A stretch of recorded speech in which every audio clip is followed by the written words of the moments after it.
Hey, I'd like to welcome everybody to this edition of the Victory Fishing Show. I'm your host, Captain Brian Saunders, and on today's show, we're going to be pre-fishing for one of the Carolina Fishers of Men inshore trail tournaments off the Pamlico River. We're actually going to be in Swan Quarter, which I tell you, they're going to get a new slogan. It's the place to go when you want to feel the wind blow. So Swan Quarter, y'all get that logo and keep that now. I won't even charge you for that. But we're going to be chasing after some flounder. I got my brother Doug with me and our junior angler Michael Black. And y'all sit back and enjoy this show as we go out there catching us some flounder. You ain't caught one yet? No. I missed that one. Had a little bite right then. I've had some little bites. They don't feel like flounder bites. Oh, Michael's got one. Nice fish? I don't know. It felt a little bit nicer. Yeah. They've been a little bigger on this point, ain't they? What you got, Mike? Little flounder. Nice.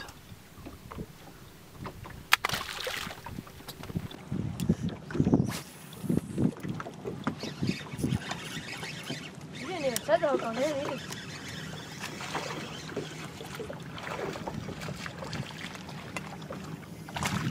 They are on this point, boys. For y'all. Hey, did you hit the clicker twice, Michael? I don't know where it is. Hey, right.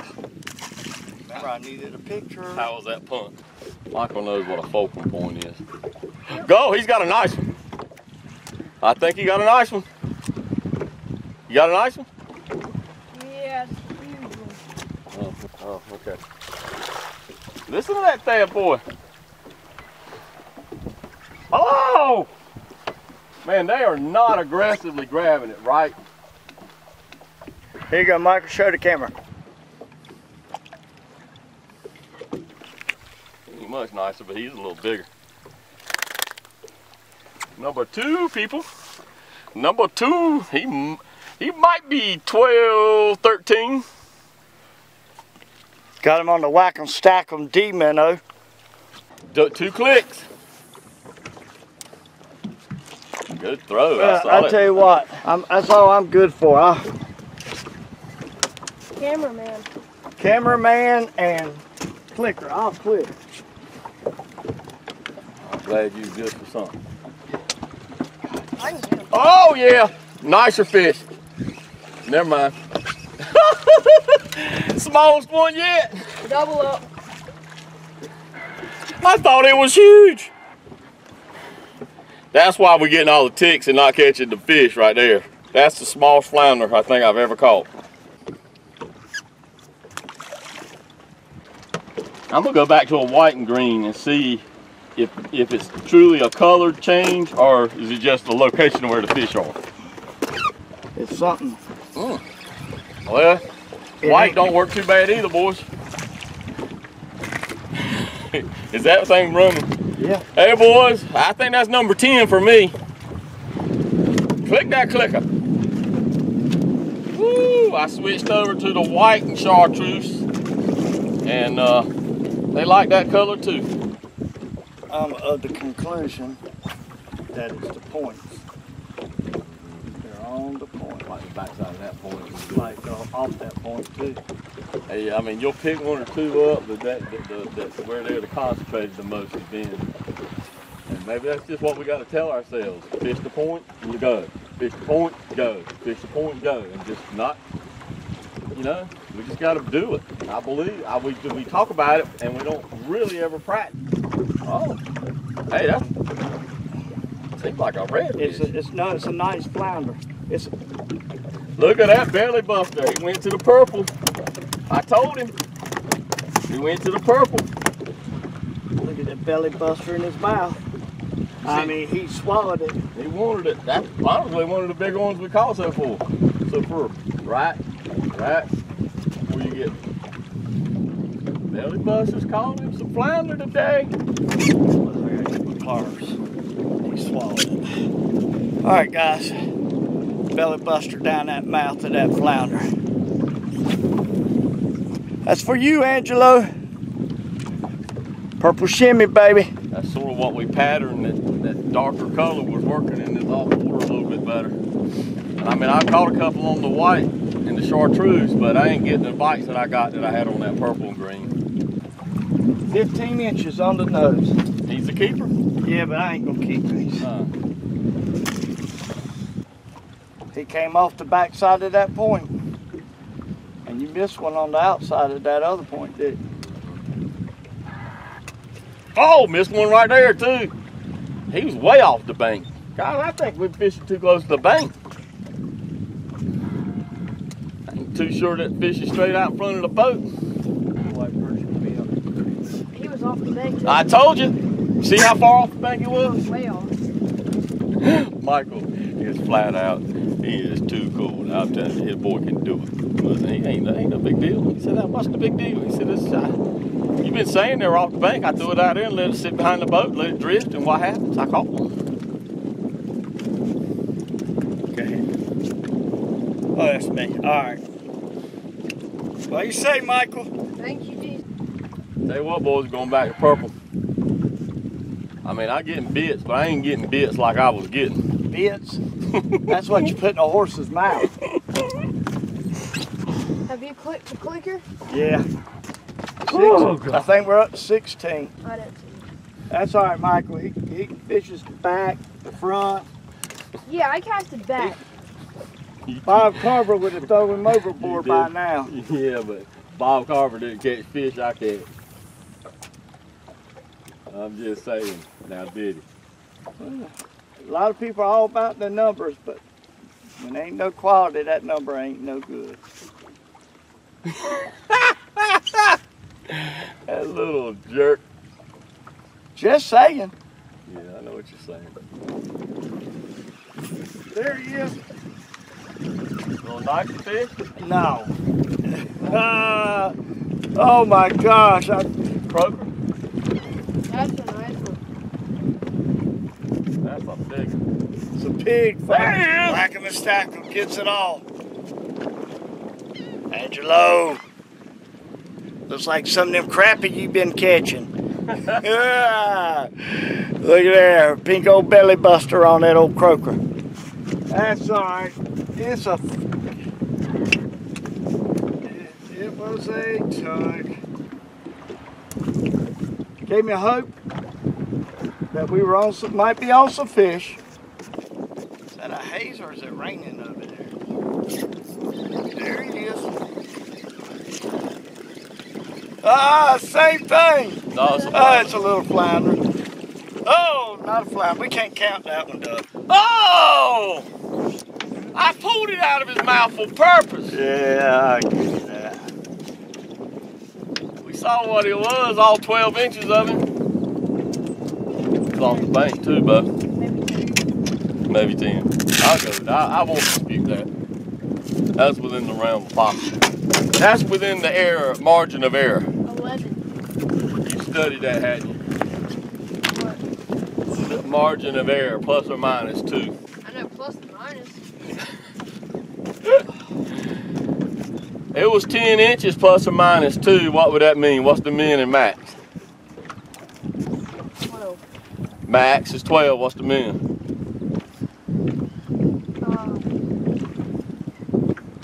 8. So what's the mean? 10. Correct. Now you know what mean means. Average, max, and min. All right, we got a math lesson on the boat today from Mr. Engineer Doug. Yes, Michael's on it now. He's ready for that 8. He's ready for grade algebra. So he's going to see that. He got him too. I don't think he got a trout. That or a drum. What you got, Michael? Michael, got a big fish, don't Yeah. you? Big old fish. Oh, I see him. Big flounder. Oh, Big yeah. flounder. He using them out like that net. So you can see it, can you?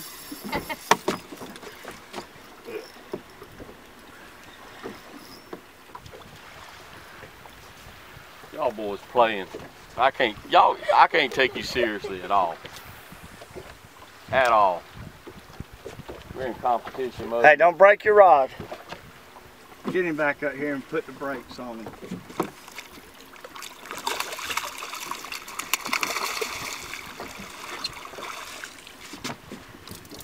This is a cow nose ray. Probably about a 10, probably about a 5 pound or 6 pound. That's why it's called a cow nose ray. Got the head of him looks like a nose, cow of a nose. Nose of a cow. Yeah. Cow of a nose. A cow of a nose. That's a cow of a nose ray. There he goes.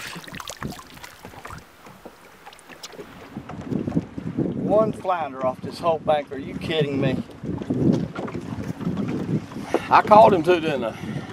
Yep, Doug, you called him. Yeah, Doug Saunders called him. The only flounder. Right here, along this whole bank. The only one here. Who called him? Mr. Humble. Mr. Humble, that's me. I think that's 12 or something like that. I don't know, I lost count. To my 3 fish. Yeah, he's kicking my butt. Ah! I got like 7. Michael's up to 7, he said. 6 or 7.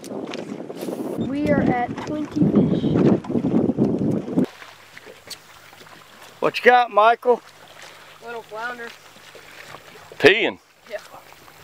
I didn't realize if I had one do that to me too. That's like, I think the first time I've been peed on by a flounder. Ooh, thank you, Jesus. We're stacking them up now. Oh, I had him. Smallest one we caught today, Michael, but belly buster. Hey, we said that belly buster would catch flounder now, boys. Really, the first time we've been able to go fishing. Oh, he just threw up a mullet, and I think it was on camera. There's that whack 'em and stack 'em right there. Little, but hey, a bite. I sure hope this camera on the deck right here got that mullet flying out of his throat. So when I set the hook on him, he felt nice, didn't he? Yeah. Looked nice. He loaded up the rod. Look at a baby sea turtle. That was a baby sea turtle. Loggerhead. A baby loggerhead. I know my turtles.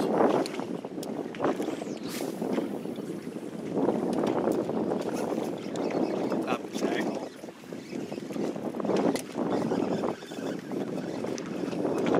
And fish. Yeah, but you gotta be good at hooking. Another croaker. Same way mine was hooked.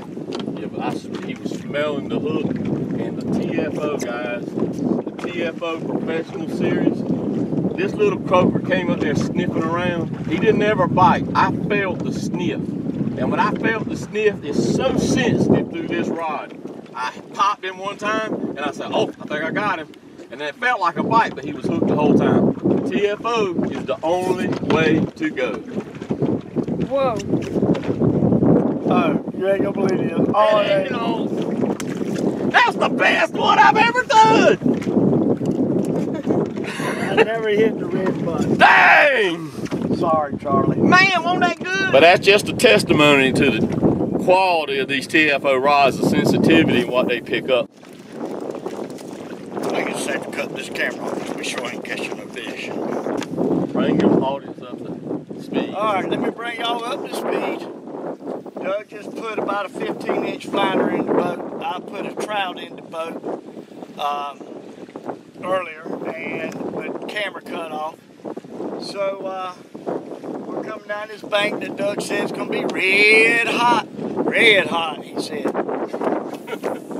Well, exactly red hot, yeah. Well, where have we caught the fish? On the point. Where did I say we were going to catch the On fish? the point. On this bank. There you go. You missed him. I'm swinging a miss. Strike one. Strike one. Yeah, folks, he missed my other great promo. You mess with me, keep messing with me, I'm going to throw you overboard. Let me take my phone out first. Oh! See what I do? He messes with me, I missed one. He's tired of me beating him. You are. You're whooping my dang butt. Well, Well, you beat me tomorrow and I'll be happy. well, Well, I hope I beat you with bigger fish than you're beating me with right now. Oh, now he wants to bring size into the conversation. I do think mine's been the biggest so far. I caught one about your size. Well, I think he's got a keeper here now. We all got keeper size. One. Hey, they'll laugh at us carrying them back to the scales tomorrow. Yeah. And when I pulled that thing out, it snapped the end of my blue TFO inshore rod, medium light rod. So I had to do some switching around. And I had a couple of the professional series rods. So I just pulled one off there and just switched the reels on it, and that's what happened. Now let me explain why I had him give you that 3-hour testimony on to he broke the rod. That TFO has a lifetime warranty on their rods. Now that doesn't mean you break it, you send it back and they'll send you another free. The professional series rods, I think it's $50. You have to send a TFO and they'll send you another rod. But that's a lifetime warranty. Any old way you break it. It doesn't matter how you break it, doesn't matter if you broke it or whether a fish broke it. They will swap it out. You just cut the blank off here, mail it back to TFO with your money, and they will send you a brand new rod, no questions asked. But there ain't another rod company doing that, I promise you that. No, not with no questions asked. They want you to send back the whole rod. You have to go get a tube and send back the whole rod. They're gonna ask you 101 questions. Then they're gonna say it was your fault, you gotta buy a new rod. TFO will cover. That's why the Victory Fishing team only goes with TFO. Boy, there's some little ones, boys. But just like, oh, that's a nice one. I say it is. I lost him. No! Yep. Yep. Hey, where was he? How far off the bank? He was pretty far off the bank. And in fact, I picked up, started reeling it to bring it home and recast, and he hit it swimming. Hit the clicker, Michael. Y'all hear that? Listen now, that's one thing that Saunders can. He can get cocky, and I want that bag. Come on. Hey, show me. Show the camera. See what he wanted? What color is that, Doug? That's the color's been working all year. What color is it? It is plum and chartreuse with blue speck. Plum and chartreuse with blue speck. What we used to call the old blueberry color. There goes Mr. Flounder. All right, today's devotion, we're going to talk about something that we all struggle with. This word we call value, our value. You might have heard Doug say that he was glad I was good for something. In other words, he was glad I bring some kind of value or worth to the fishing team. Value is defined as the regard that something is held to deserve, the importance, worth, or usefulness of something. Experts say when it comes to placing value on something, there's 3 criteria that need to be met. Number 1, who made it? Number 2, how many are there like it? And number 3, how much is someone willing to pay for it? You know what? I've got a $100 bill in my pocket right here. If I was to ask any of y'all who wants this $100 bill, this nice crisp $100 bill, every one of you watching this show right now must raise your hand. But then if I crumbled it up and folded it all up and made it not so pretty and wrinkled up, it's not crisp anymore, and ask y'all again, who wants this $100 bill? All of you would raise your hand again. But what if, I thought down here, I've got it all in this fish slime. I've been catching trout this afternoon. What if I spit on it,